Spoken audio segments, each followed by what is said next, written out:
Écoutez, je suis avant d'être un citoyen, je suis d'abord un catholique. J'ai la chance d'être un élu. Et un élu catholique doit venir soutenir les catholiques lorsqu'on s'attaque à leurs libertés fondamentales qui sont la messe, pouvoir prier, prier le bon Dieu, prier la Sainte Vierge Marie, les apôtres, les martyrs, comme on l'a toujours fait dans ce pays qui est, que je rappelle, est la fille aînée de l'Église depuis le baptême du roi Clovis en 496. C'est quand même un comble dans ce pays depuis 200 ans que ce soit le seul pays du monde où Dieu est interdit de séjour finalement. Donc je suis là pour représenter un élu catholique, soutenant les catholiques. Non seulement c'est important, mais c'est un devoir de ma part. J'ai aucun mérite. J'ai fait des campagnes électorales, j'ai été élu, réélu. Je suis même le doyen des élus de ma ville, de Taverny, dans le Val d'Oise. Et je n'ai jamais caché mes opinions. C'est même pas une opinion, je n'ai jamais caché ma foi catholique. Par conséquent, je viens soutenir les catholiques ce soir, tout naturellement, en voisin, en ami, en frère.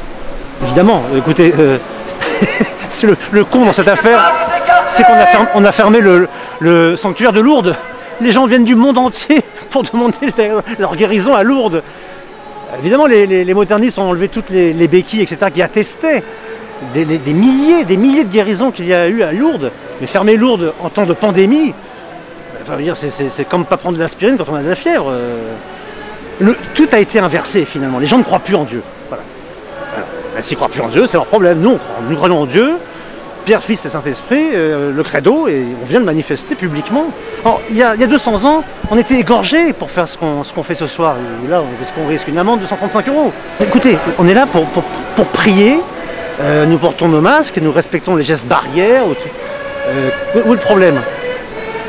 Ils ne se réunissent pas à l'Assemblée, au Sénat? Bon, bah alors, on ne peut pas se réunir. Excusez-moi, mais moi je siège dans mon conseil municipal. On occupe la salle des fêtes pour être justement tous distanciés. Et pourquoi les chrétiens n'ont pas le droit de l'être dans leurs églises? Oui, moi je ne reçois pas les ordres du ministère de l'Intérieur, je suis un élu du peuple. Un ministre est nommé, moi je suis élu. Ah, j'ai été élu 3 fois. Donc j'ai une légitimité que n'ont pas forcément les gens qui sont nommés, qui peuvent être révoqués dans la nuit. Pour l'instant, nous sommes autorisés à être là, monsieur le préfet nous a autorisés à être là, nous en profitons. Demain sera un autre jour. Les églises sont souvent ouvertes, mais ils interdisent les messes. Ça, c'est vraiment, il y a toute une symbolique, c'est-à-dire qu'ils veulent vraiment entraver le culte qui est normalement le culte majoritaire dans notre pays.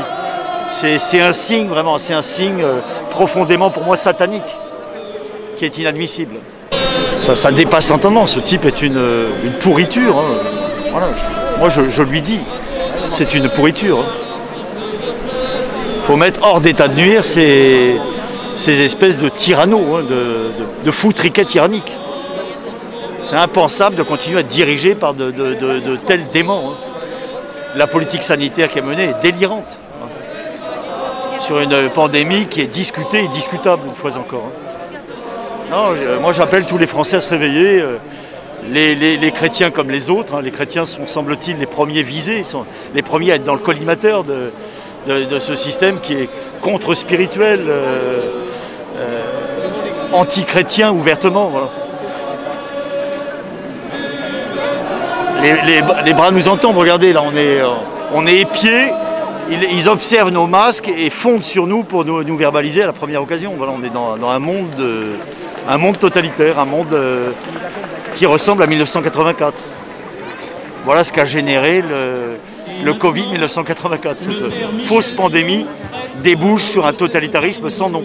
Je suis là pour défendre toutes les libertés, la liberté de messe bien entendu, comme les autres. On se trouve face vraiment à une espèce de pression totalitaire qui touche toutes les activités humaines, spirituelles, intellectuelles, artistiques, sportives. C'est vraiment le moment pour tous les Français de réagir contre cela. Hein. Moi, j'appelle vraiment tous les Français à la résistance. On ne peut pas se laisser faire plus longtemps. Cette société qui se prépare est abominable. Réveillez-vous, Français, réveillez-vous, résistance. C'était ce que je voulais vous dire. Je vous remercie, monsieur. Chers amis, rassurez-vous, je vais être court parce que naturellement, nous sommes là ici essentiellement pour témoigner et pour prier.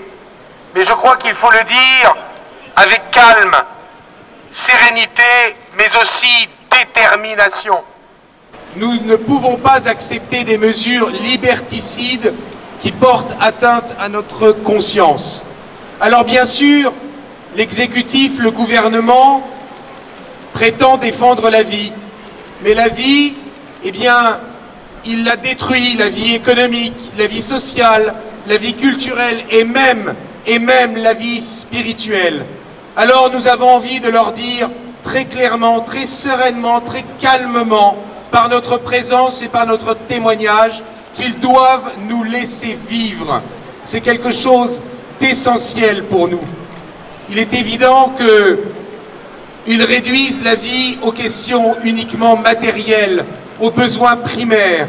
Or, pour un catholique, la vie spirituelle, la vie sacramentelle est quelque chose d'absolument essentiel. Ils prétendent distinguer ce qui serait essentiel de ce qui ne le serait pas. Mais la messe, sacrifice du Christ, renouvellement non sanglant du sacrifice du Christ, est l'essence même, c'est l'étymologie du mot essentiel, c'est l'essence même du catholicisme. Le fait d'interdire les messes publiques, non seulement dans les églises, mais également en plein air, est une mesure totalement disproportionnée et qui porte atteinte aux libertés publiques et à notre liberté de conscience. À qui va-t-on faire croire?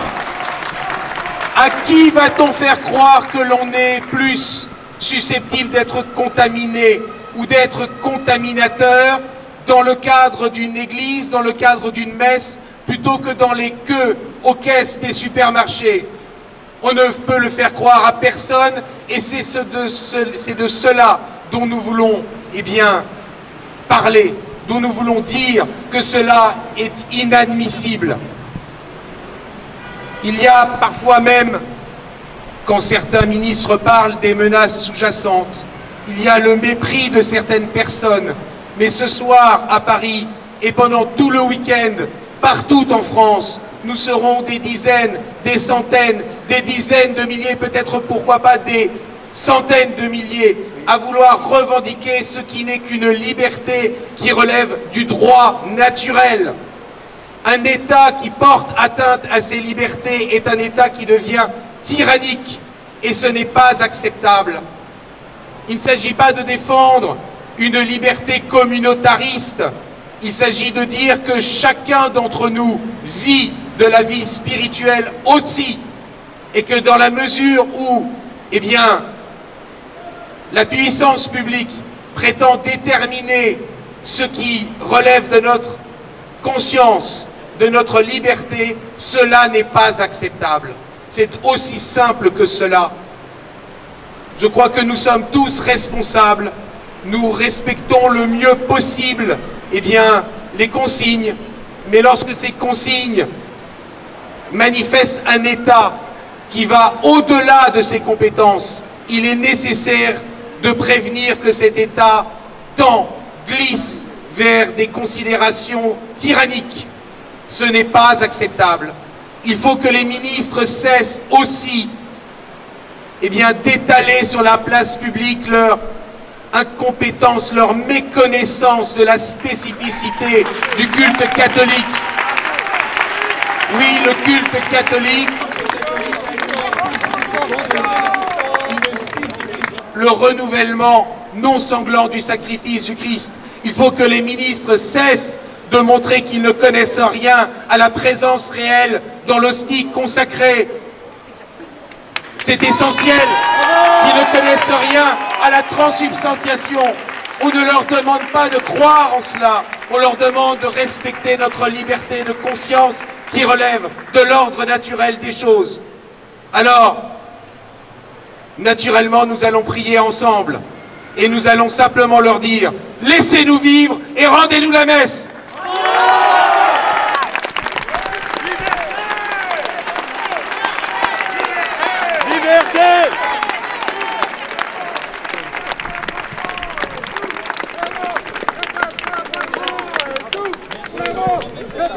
Macron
Les Français ont acquis nombre de sobriquets lors de l'histoire de notre pays.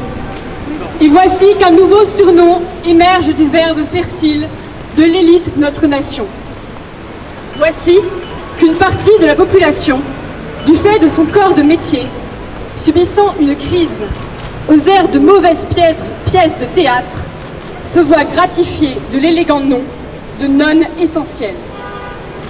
Le guide du parfait citoyen s'accompagne en effet du glossaire du citoyen utile. De ces deux ouvrages, on peut retirer le rang, la productivité, le conformisme et la nécessité d'un individu, de la famille, de toute une frange du pays. Il ne fallait plus faire d'enfants, ne plus rouler en voiture, ne plus consommer que sur ordre ou ordonnance, de la même manière dont on devait rire d'ailleurs. Il ne fallait plus stigmatiser, en étant fier de son identité française, ne plus opprimé par son héritage culturel. Voici qu'il ne faut plus menacer la vie de millions d'individus en se rendant 1 heure à la messe. Le premier confinement a eu le mérite d'être intégral, sans concession, parfois violent. Interruption brutale dans la vie de nombreux Français. Mais voilà qu'on nous reconfine en laisse, nous donnant l'autorisation d'aller en grande surface, mais pas chez ce petit commerçant, dans ce petit atelier, chez ce petit indépendant qui brasse moins de monde que cette grande surface.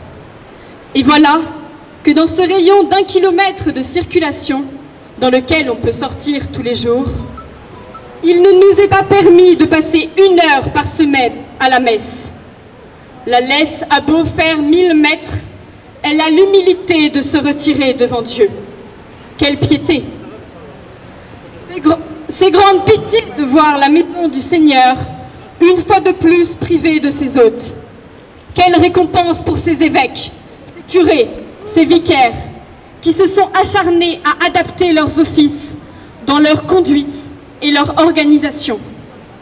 Quelle récompense pour ces milliers de fidèles à travers la France, qui sont venus soigner leur âme en s'appliquant à respecter la nouvelle étiquette.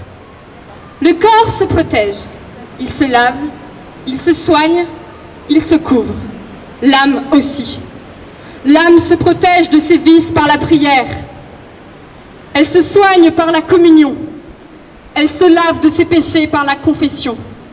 Elle se couvre de la parole de Dieu reçue dans l'Évangile. De cette parure se revêtent les fidèles des paroisses qui partagent 1 heure au moins leur appartenance dans l'Église avant de retourner se confiner sagement. Honnêtes citoyens, un peu râleurs parfois, mais consciencieux, heureux d'avoir pu donner libre cours à sa foi et passer son petit quart d'heure libre quotidien auprès de Dieu, plutôt que dans les rayons des supermarchés ou dans les transports en commun. Allez, la messe est dite, et faites que les cloches la rythment encore demain.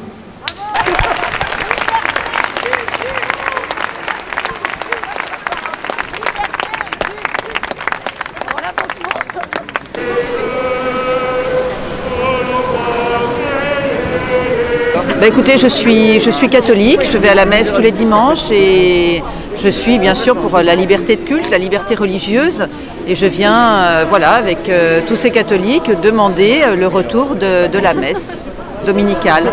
D'abord, la République est laïque, mais la France a des racines chrétiennes et je suis très attachée au fait que la France est la fille aînée de l'Église catholique. Nous avons une relation très particulière avec la catholicité. Et il est très important de montrer que les catholiques sont très nombreux et très attachés à leur messe dominicale.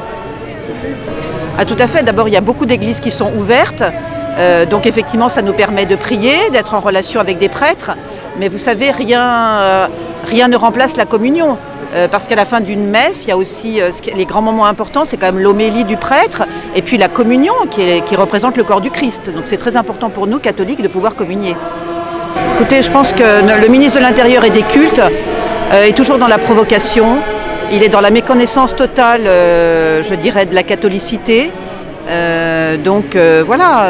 Et je pense qu'effectivement, le fait qu'il y ait eu ce dernier attentat terroriste à Notre-Dame de l'Assomption à Nice fait qu'il prend des mesures de plus en plus radicales, mais c'est nous, les catholiques, qui sommes victimes de ces attentats et de cette fermeture des églises, et c'est absolument scandaleux.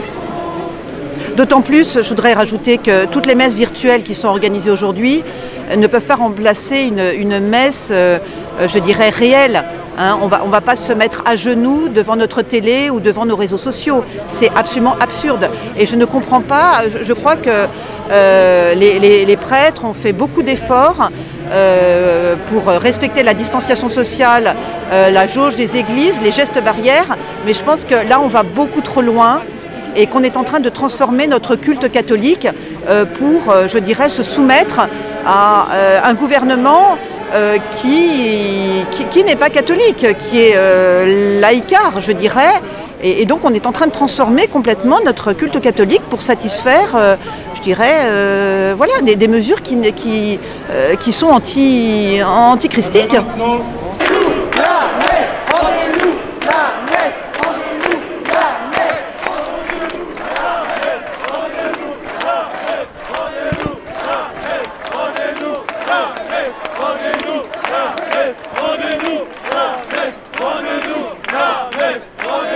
Je te fais hommage, de moi Seigneur, je veux t'aimer sans cesse, de plus en plus, protège ma promesse, Seigneur Jésus. Sous la Révolution française, et pour assister à un office religieux, il fallait aller dans une chapelle d'ambassade si on n'avait pas trop peur d'être repéré par la police. Après plus de 200 ans, nous voici retournés à une situation, je dirais presque analogue. Il n'y a pas encore la guillotine, mais on ne sait jamais. Il y a les masques, c'est un début. C'est un début, disons... C'est un début avec aussi des autorisations de sortie là, qui ne nous ramènent pas à 200 ans en arrière, mais quand même un petit peu plus tôt. Au nazisme. Et certes que nous les remplissons nous-mêmes, mais peut-être que c'est un exercice pour que quelques temps plus tard, dans quelques mois, ce soit d'autres qui les remplissent. Et si nous sommes aujourd'hui devant cette belle église Saint-Sulpice, eh bien c'est parce que Notre-Dame a brûlé. Quel signe sous ce principat qui commençait à ce moment-là, que l'incendie de la cathédrale du cœur spirituel de Paris, avec un incendie quelque temps plus tard qui se voyait moins, mais au cœur spirituel, je dirais au cœur politique de Paris, à la préfecture de police, comme si le ciel narguait un pouvoir trop sûr de lui, qui se fondait uniquement sur ce qui est matière et qui négligeait l'esprit. Frappé en plein cœur sur l'île de la Cité, Notre-Dame et la préfecture de police. Cela dit, je suis reconnaissant, effectivement, comme l'a dit M. Poisson, à nos amis policiers d'être là et de veiller sur nous, parce que certains, je le sais, sont catholiques, mais peut-être pas tous, mais en tout cas, nous avons une fraternité avec eux. C'est ce que j'appellerais la fraternité du mépris dans laquelle nous tient le pouvoir en place. Bravo! Bravo! Pardon, excuse-moi. Parce qu'on leur a fait faire, on leur a fait accomplir des tâches extrêmement dangereuses. Et quand ils ont été attaqués, eh bien, on a vu l'incapacité de la justice à punir comme il le fallait leurs agresseurs.